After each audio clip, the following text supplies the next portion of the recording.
Muitas vezes, atravessamos barreiras impostas pela vida para conseguir o que desejamos. Nunca imaginei que a obsessão por um homem me levaria tão longe, ao ponto de me envolver com magia negra para tê-lo só para mim. Para que vocês entendam e sintam um pouco de empatia, vou contar minha história. Peço desde já que não me julguem, pois eu já carrego o peso do arrependimento. Meu nome é Eliana. Cresci em São Paulo, numa casa pequena com minha mãe e 2 irmãos. A vida nunca foi fácil, mas a gente se virava como podia. Minha mãe, uma guerreira, trabalhava em 2 empregos. Durante o dia em uma creche e à noite vendia lanches na praça. Com tão pouco tempo para nós, eu, como a mais velha, assumi o papel de segunda mãe, cuidando da casa e dos meus irmãos, enquanto ainda me esforçava para estudar. Apesar de todo o esforço, minha mãe mantinha sua fé no candomblé, e foi com essa crença que cresci, sempre acreditando que os orixás guiavam nossos caminhos, mesmo quando tudo parecia perdido. Quando fiz 16 anos, a situação financeira piorou. Minha mãe perdeu o emprego na creche, e eu tive que largar a escola para trabalhar. Consegui uma vaga como babá na casa de um casal em Perdizes, um emprego que veio como uma bênção, graças à recomendação de uma professora da creche. Embora pobre, eu era vaidosa, e metade do meu salário ia para cuidar de mim. A outra metade eu entregava à minha mãe. Meus patrões, Júlia e Fernando, tinham uma filha pequena, Jamile, e meu trabalho era cuidar dela enquanto os pais trabalhavam. A casa era perfeita, cheia de confortos que eu nunca tinha visto. Com o tempo, aquela rotina trouxe um certo alívio para a minha vida. 6 meses depois, o irmão mais novo de Júlia, João, chegou para passar as férias. No início, sua presença me deixava desconfortável, mas sua gentileza e atenção foram me conquistando. João tinha um jeito engraçado de contar histórias, e com o tempo, comecei a esperar por suas conversas. Eu achava ele lindo, mas sabia que ele era inalcançável para mim. Com o passar do tempo, não consegui resistir à atração. Começamos a namorar e, embora eu fosse menor de idade, João me convenceu a ir morar com ele. Minha mãe relutou, mas acabamos casando rapidamente. Mudamos para outra cidade, longe de tudo que eu conhecia. Mas minha paixão por João fazia com que o sacrifício parecesse pequeno. A adaptação não foi fácil, e a solidão me atingiu forte. João, sempre carinhoso, fazia de tudo para me confortar. Quando nossa primeira filha, Laís, nasceu, foi uma alegria imensa. A chegada dela mudou tudo. Me trouxe uma felicidade que eu nunca tinha sentido. Com o tempo, nossa família cresceu. Quando Laís tinha 4 anos, engravidei de novo, mas dessa vez de gêmeos. Foi um choque e um desafio, especialmente com Laís, que tinha muitos ciúmes dos irmãos. Aqueles primeiros anos foram extremamente difíceis, mas com o tempo, as coisas começaram a melhorar. Essa é apenas uma parte da minha história, cheia de escolhas e consequências que ainda carrego comigo. Foi quando ela começou a se afastar um pouco de mim, apesar de toda a loucura que minha vida havia se tornado. Eu amava meus filhos profundamente.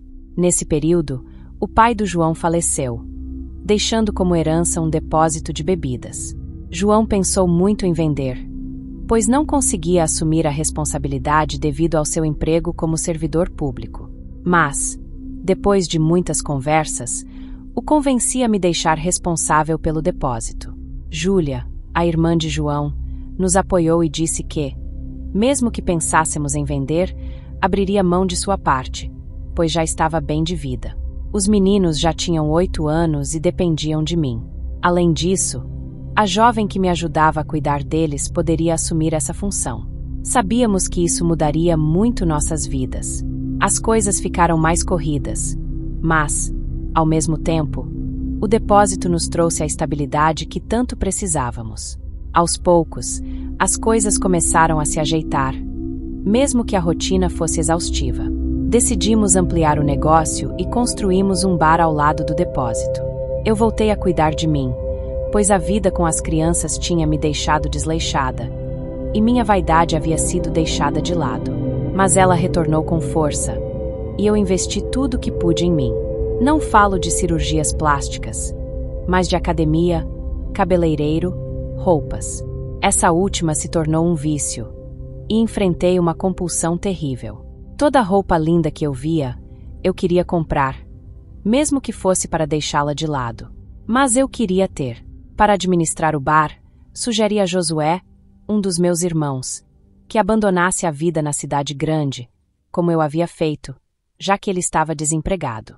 Para nossa sorte, ele adorou a ideia e se mudou para nossa cidade. Ele tinha experiência, mas isso não importava. Eu também não tinha experiência quando comecei no depósito. O bar foi um sucesso desde o início, sendo a atração local de quinta a domingo, com música ao vivo a partir das 18 horas. Com o que ganhávamos, conseguimos proporcionar uma vida melhor para nossos filhos. Inclusive, financiamos os estudos de Laí. Além da faculdade, pagávamos o aluguel, alimentação e as despesas da casa em que ela morava em São Paulo. Nos anos que se seguiram, fizemos o mesmo pelos gêmeos. Após 25 anos de casamento, voltamos a ser apenas nós dois naquela casa. Não vou dizer que foi fácil voltar a ficar sozinha com João. A gente se acostuma com a loucura de ter a casa cheia e, de repente, o silêncio toma conta. Mas nosso casamento nunca caiu na rotina. João sempre fez questão de manter a chama da paixão acesa, e eu também. Nós nos amávamos demais. No entanto, a vida tem uma maneira cruel de nos surpreender. E, após 32 anos de casados, ela me tirou João. Eu perdi o chão e a vontade de continuar vivendo.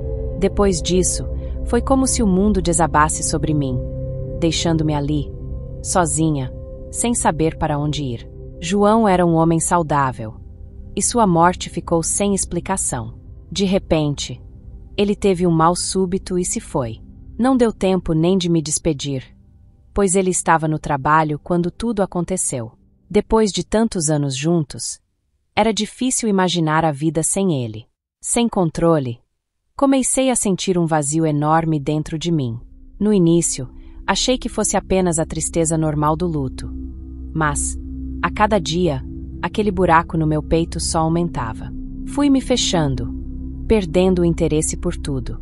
Fechei o bar e deixei meu irmão responsável pelo depósito. As noites tornaram-se mais longas, pois passei a enfrentar sérios problemas com insônia. E, quando o dia amanhecia, eu não conseguia encontrar forças para sair da cama.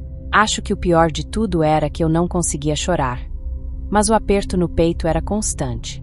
Tudo parecia sem sentido, como se eu estivesse vivendo no automático. Minha filha logo percebeu que algo estava errado e tentou me ajudar. Ela me levou a médicos e psiquiatras. Tomei remédios, fiz tratamentos, mas nada parecia funcionar. Cada novo médico que eu experimentava trazia a esperança de me devolver a alegria de viver. Mas isso nunca acontecia. Os dias foram se tornando cada vez mais cinzentos, e eu não conseguia ver uma saída. Não dava mais para viver naquele lugar onde eu via João por todos os lados. Com a ajuda e incentivo de Laí, vendi o bar, o depósito, a casa e voltei para São Paulo. Deixei ela responsável por tudo, pois eu não tinha forças para realizar nenhum tipo de ação. Os gêmeos sabiam de todo o meu sofrimento, mas nenhum dos dois me deu qualquer tipo de apoio. Prefiro pensar que não me ajudaram porque já carregavam a dor de perder o pai. Mas, em nenhum momento, recebi uma ligação de apoio psicológico deles. Com parte do dinheiro, Laí comprou uma casa para mim, bem pertinho. Nessa época, minha filha trabalhava numa editora e estava casada há 2 anos com um italiano chamado Mauro. Os dois tinham planos de ir embora do Brasil e montar um negócio de salgados na Itália, especializado em diversos sabores de coxinha. Mas, devido ao meu estado de saúde, adiaram os planos. Morando ali, eu tinha acesso a mais médicos, mas, infelizmente, passei por mais de 3 psiquiatras, e nenhum deles conseguiu me ajudar de verdade. Eu me sentia perdida, como se ninguém pudesse me ajudar. Os psicólogos também tentaram, mas era como se todas as palavras que eles diziam não passassem de um eco distante, sem força para tocar meu coração. Eu me perguntava se algum dia aquilo iria melhorar, se eu conseguiria voltar a ser quem eu era antes. Mas, naquela altura, tudo parecia uma longa estrada sem fim, sem luz no final do túnel. No entanto, eu tinha Laí ao meu lado, implorando para que eu não desistisse. Quando ela não estava, Mauro me fazia companhia. Não havia um dia em que os dois não me visitassem, principalmente Mauro, que tinha mais tempo livre do que minha filha. Ele me dava a atenção que os gêmeos não me davam. Comecei a sentir por ele um carinho e uma admiração imensos. Porém, o amor deles por mim não conseguiu me tirar do buraco. Apenas evitou que eu afundasse mais. Quando eu abria os olhos pela manhã, desejava morrer. Eu passava o dia todo assistindo Netflix e Globoplay.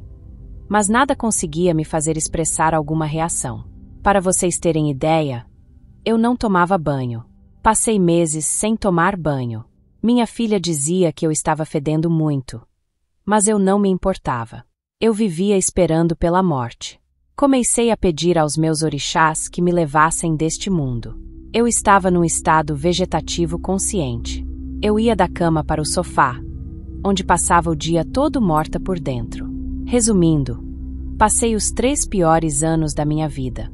Mas, então, algo aconteceu que ninguém esperava. A pandemia. No início, eu não dei muita importância, achando que seria algo passageiro. Mas, conforme o tempo foi passando e o número de casos crescendo, o medo bateu forte. Eu já tinha perdido João e, só de pensar em perder meus filhos para aquela doença, meu coração parecia que ia parar. Além da depressão, comecei a enfrentar crises de pânico. Mas foi esse medo que me sacudiu. No meio de todo aquele caos, me vi forçada a reagir. Não era como se eu tivesse me curado ou encontrado uma solução mágica, longe disso. Mas, de alguma forma, a preocupação com eles fez com que eu me levantasse da cama ou do sofá. Eu ainda continuava em depressão, mas estava um pouco mais ativa. Em um certo dia, durante uma das visitas de Mauro, percebi algo diferente em seu comportamento. Desde sempre ele foi educado e respeitoso, mas naquele dia, algo no seu olhar me pareceu diferente. No início, achei que fosse coisa da minha cabeça, mas conforme a tarde avançava, os gestos dele começaram a me incomodar. Ele se aproximava mais do que o normal, falava com uma voz mais baixa, como se houvesse um subtexto por trás de suas palavras. A partir desse dia, ele começou a demonstrar um interesse crescente em mim. E foi durante uma dessas conversas que senti algo despertar dentro de mim. Naquele dia, eu estava deitada no sofá quando ele se sentou ao meu lado e começou a massagear minha perna. Isso não era incomum. Tanto ele quanto minha filha faziam isso. Mas naquele dia, o toque dele foi diferente. Ousado. As massagens que antes se limitavam do joelho para baixo, naquele dia subiram para minhas coxas, e eu não soube como reagir. Não soube mandá-lo parar. Na verdade, eu queria que ele continuasse, porque a sensação daquele toque me lembrava de como João me tocava. Era uma sensação que eu não sentia há anos, desde que me apaixonei por João. Meu corpo, contra minha vontade, parecia responder àquela atenção. Fiquei surpresa, chocada até, porque ele era o meu genro. Isso não fazia o menor sentido, e só de pensar nisso, a culpa começou a me corroer. Depois desse dia, o clima entre nós mudou. Ele continuou a me visitar como sempre fazia, mas agora havia uma tensão no ar, um desejo que não existia antes. Eu evitava olhar nos olhos dele e fingia estar concentrada nos vídeos no celular. Tentava me convencer de que aquilo era a culpa da falta que eu sentia de João. Quando ele se sentava ao meu lado no sofá, eu disfarçava e me levantava. Comecei a sair de casa para evitar sua companhia, mas na rua, enfrentava crises de pânico. A inquietação que eu sentia ao estar perto de Mauro também me causava pânico. Eu não queria admitir, mas o desejava intensamente, e pensar na possibilidade de ficar com ele e trair minha filha me enlouquecia. Tentei resistir, tentei me afastar, mas as lembranças de João, misturadas com a sensação de ser desejada novamente depois de tanto tempo, me desarmaram. E eu não consegui impedir que acontecesse. Tudo se desenrolou durante uma de suas visitas no fim da tarde, enquanto eu terminava de arrumar a cozinha. Ele se sentou na sala, como de costume, e eu decidi que não ficaria ali sozinha com ele. Fui para o meu quarto, deitei-me e tentei afastar aqueles pensamentos da minha cabeça. Mas meia hora depois, ouvi os passos dele se aproximando. Meu coração acelerou. Eu sabia que ele estava vindo, mas ainda assim, quando ele se deitou ao meu lado na cama e me abraçou por trás, me senti paralisada. Não tive forças para mandá-lo embora, pois eu queria aquilo tanto quanto ele. Então, aconteceu. Depois, Mauro ficou em silêncio. Eu estava deitada, ainda tentando processar o que havia acabado de acontecer, quando percebi que ele começou a se vestir rapidamente. Nem trocamos palavras, e aquele silêncio entre nós parecia mais pesado do que qualquer outra coisa que eu pudesse imaginar. Ele terminou de se arrumar e saiu sem olhar para trás, enquanto eu ficava ali, sozinha, encarando o teto, tentando entender como havia deixado aquilo acontecer. A culpa começou a me consumir. Por mais que tivesse sentido aquele fogo antigo que me lembrava de quando me apaixonei por João, algo dentro de mim gritava que aquilo estava errado. Ele era meu genro, o marido da minha filha. Como as coisas chegaram a esse ponto? O pior de tudo foi olhar para minha filha naquele dia, pois toda vez que ela chegava do trabalho, vinha me visitar. Depois do que aconteceu, Mauro sumiu por uma semana. Tentei não pensar muito nisso, mas era impossível. Não conseguia parar de pensar nele, em seus lindos olhos e em sua boca rosada e carnuda. Cheguei à conclusão de que estava enlouquecendo e decidi procurar ajuda médica, pois desejar o marido da minha filha era algo fora do normal. Só que antes da consulta, ele apareceu. Aproximou-se de mim com aquele jeito determinado, dizendo que estava louco de saudades e que não conseguia me tirar da cabeça. Confessou que estava apaixonado e queria repetir a dose. Tentei resistir, lutei contra aquela sensação de desejo que voltava com força total, mas foi inútil. Mais uma vez, acabei cedendo, e dessa vez foi ainda mais intenso, como se algo dentro de mim estivesse despertando novamente. Com o passar dos dias, percebi que minha paixão por ele só aumentava. Já não era apenas desejo, eu estava envolvida de corpo e alma. Por mais que soubesse que a situação era complicada, decidi deixar o relacionamento acontecer. Mauro mexeu comigo de uma forma que eu não podia ignorar, e embora soubesse que isso podia trazer problemas, me entreguei àquela nova fase e voltei a sorrir, voltei a ser feliz, mesmo com o peso na consciência. Antes que me condenem por ter feito isso com minha própria filha, por favor, tentem entender o que estava acontecendo dentro de mim. Eu estava afundada em uma depressão tão profunda que, em muitos momentos, pensei seriamente em acabar com tudo. Era uma dor invisível, mas que me consumia por dentro, fazendo com que nada mais tivesse sentido. Mauro foi quem me trouxe de volta à vida. Não foi planejado, muito menos intencional, mas o sentimento que nasceu entre nós me resgatou de um abismo que parecia não ter fim. Sei o quanto isso soa errado, principalmente quando penso em Laís e no quanto ela sofreu. Mas naquele momento, eu só queria me agarrar a qualquer coisa que me fizesse sentir viva outra vez. Mauro realmente estava apaixonado por mim. Meses depois, ele se separou de Laís. Foi um choque para ela. Nossos encontros passaram a acontecer na casa onde ele foi morar, e cada vez que eu ia até lá, me sentia dividida entre o desejo e a culpa, especialmente porque Laís estava sofrendo muito com a separação. Ela não parava de repetir que não entendia como o amor que ele sentia por ela havia acabado assim, de repente. Era difícil olhar nos olhos dela, ouvir suas lamentações e, ao mesmo tempo, saber que eu era parte do motivo. Ver minha filha sofrer daquele jeito me rasgava por dentro, mas, ao mesmo tempo, parecia impossível resistir ao que estava acontecendo entre nós dois. Além do fato de ele ser meu genro, havia outro aspecto que me atormentava. Mauro tinha idade para ser meu filho. Ele era muito cobiçado pelas mulheres da idade dele. Acho que o sotaque e aqueles olhos azuis faziam com que as mulheres caíssem ainda mais por ele. Comecei a sofrer com minha insegurança e ciúmes, algo que nunca senti por João. Infelizmente, morar com Mauro era algo que eu não podia fazer jamais, pois essa dor eu não queria que minha filha passasse. Mas, a cada dia que passava, eu o amava e o queria mais. Depois de um ano de relacionamento, Mauro começou a esfriar. Suas desculpas se tornaram cada vez mais frequentes. Ele dizia que estava cansado de viver um amor às escondidas, falava sobre seu desejo de ter uma esposa, alguém com quem pudesse construir uma vida sem segredos, e me pediu um tempo para pensar. Eu queria desesperadamente manter Mauro em minha vida, mas ao mesmo tempo, sentia o peso da culpa e da tristeza pelo que estava fazendo com Laís.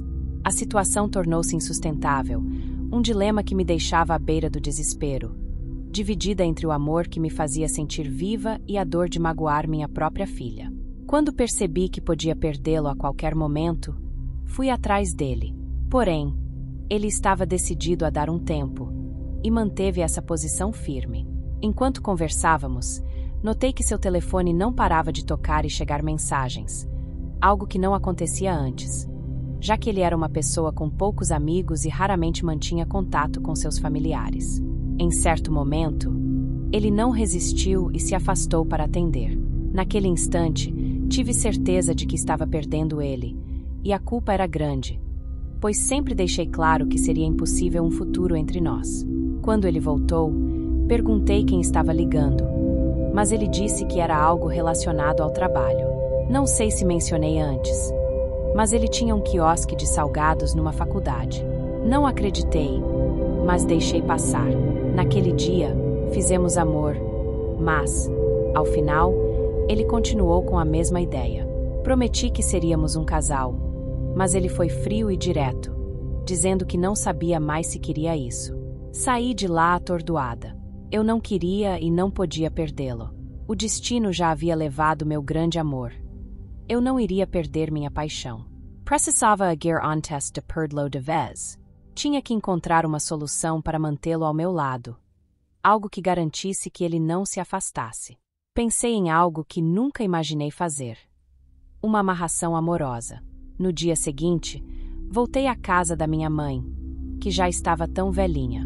Enquanto ela estava ocupada, sentei na cozinha, tentando organizar meus pensamentos. Não consegui segurar e acabei perguntando se ela conhecia alguma feiticeira que pudesse me ajudar a prender um homem. O desespero na minha voz era evidente. Minha mãe me olhou assustada e mostrou sua indignação por eu pensar em apelar para a magia negra para segurar um homem. Comecei a chorar e expliquei que não podia perder novamente o amor da minha vida. Contei que esse homem havia me tirado de um buraco de depressão. Claro que os remédios ajudaram muito, mas ele foi crucial para minha melhora, e eu sabia que sem ele, voltaria à estaca zero. Ao me ver naquele estado, minha mãe mencionou uma mulher em um bairro próximo que fazia amarrações amorosas. Ela me deu o endereço, e com o coração acelerado, sabia que não tinha muito a perder. Estava decidida. A dor de perder ele era insuportável. Fiz o que achava necessário. Liguei para o número que minha mãe havia me dado, só para confirmar se a mulher realmente fazia esse tipo de trabalho. Fui para casa naquela noite com uma mistura de ansiedade e culpa. A ideia de mexer com esse tipo de coisa me deixava inquieta. Sabia, lá no fundo, que talvez estivesse cruzando uma linha sem retorno. Mas, por mais que minha consciência gritasse, o desespero de manter ele ao meu lado era maior. No dia seguinte, fui ao endereço que minha mãe havia me dado. Quando a mulher me atendeu, me senti envergonhada. Sua presença era forte, e suas perguntas diretas me deixaram nervosa. Ela me olhava nos olhos como se soubesse do meu segredo, mas não revelei nada sobre o parentesco. Não estava ali para me confessar. A interrompi e disse que precisava fazer o feitiço o mais rápido possível e perguntei se ela faria isso. Combinamos todos os detalhes e fiquei de retornar o quanto antes com peças íntimas minhas e dele. Ao sair de lá, fui para a casa dele. Eu tinha a chave, pois era nosso ponto de encontro, mas nunca me atrevi a ir sem avisar. Era 11 da manhã, e ele só retornava às 14 horas, o que me daria tempo suficiente. Quando entrei no quarto dele, fiquei decepcionada ao encontrar um brinco feminino na cabeceira da cama. Isso não me fez desistir dele. Tinha ido tão longe por ele. Passei por cima do amor que tenho pela minha filha. Com ele, Eu não poderia desistir agora. Peguei peças íntimas dele e também alguns fios de cabelo que encontrei na escova. Dona Cleide, a feiticeira, não me pediu isso, mas sempre soube que cabelo era algo essencial em um feitiço. Saí de lá às pressas, com medo de encontrá-lo e ainda mais determinada a conseguir o que queria. No dia seguinte, voltei à casa da feiticeira e entreguei o combinado. Não vou entrar em detalhes sobre nossa conversa, pois o relato ficaria muito extenso. Mas chegamos a nos desentender quando perguntei se ela realmente conseguiria prendê-lo a mim. Ela foi grosseira e disse que eu poderia ir embora se desconfiasse da índole dela. No final, nos entendemos e eu paguei pelo feitiço. Saí de lá tensa e esperançosa. Nesse dia, tomei uma dose dobrada do calmante. Ainda estava sob tratamento psiquiátrico, pois não tinha me curado totalmente da depressão. Na verdade, não sofria apenas de depressão, mas também de ansiedade. Eu não tinha muita fé de que o feitiço daria certo, mas estava disposta a arriscar, pois estava prestes a perdê-lo. Não consegui esperar que ele me procurasse, como achava que aconteceria, e passei a ligar para ele. Nas ligações, ele sempre dizia que ainda era apaixonado por mim, mas que não via futuro entre nós, e por isso, estava tentando seguir adiante. Depois de alguns dias, não sei exatamente quantos, nos encontramos em seu apartamento e fizemos amor. Foi maravilhoso, e ele até parecia o mesmo de antes, aquele que me procurou pela primeira vez. Passamos uma semana incrível juntos, e ele estava ainda mais carinhoso comigo. Foi então que resolveu ser honesto e me contou que havia voltado a se encontrar com minha filha e que estava dividido entre nós duas. Ele a amava, mas era muito apaixonado por mim. Isso me atingiu como uma faca. O fato de estar prestes a fazer minha filha sofrer novamente me fez perceber o quão terrível eu estava sendo com ela. Naquela mesma noite, fui à casa dela, pois precisava saber por que ela não tinha me contado que havia reatado com ele. Disfarcei ao máximo minha curiosidade, mas ela não mencionou nada. Tentei uma abordagem indireta e perguntei como estava sua vida amorosa. Foi então que ela abriu o jogo e contou que voltou a ficar com ele e que só não me contou porque ele pediu segredo, dizendo que precisavam ir com calma. Ela não entendia por que manter isso em segredo, mas resolveu atender ao pedido dele. Foi naquele dia que acordei para a realidade e vi o quão monstruosa eu estava sendo com minha filha. Ela estava tão esperançosa. Depois desse dia, desisti dele. Eu o amava, mas não podia continuar sendo tão hipócrita. Foi extremamente difícil me livrar dele, pois ele não aceitava o término e chegou até a me ameaçar, dizendo que contaria tudo para minha filha. O amor que eu sentia por ele se transformou em medo de que algo terrível acontecesse. Acabei mudando de cidade e aluguei um apartamento em segredo para fugir da perseguição dele. Ainda recebo ligações, mas não atendo, e vivo nesse constante estado de medo e pânico.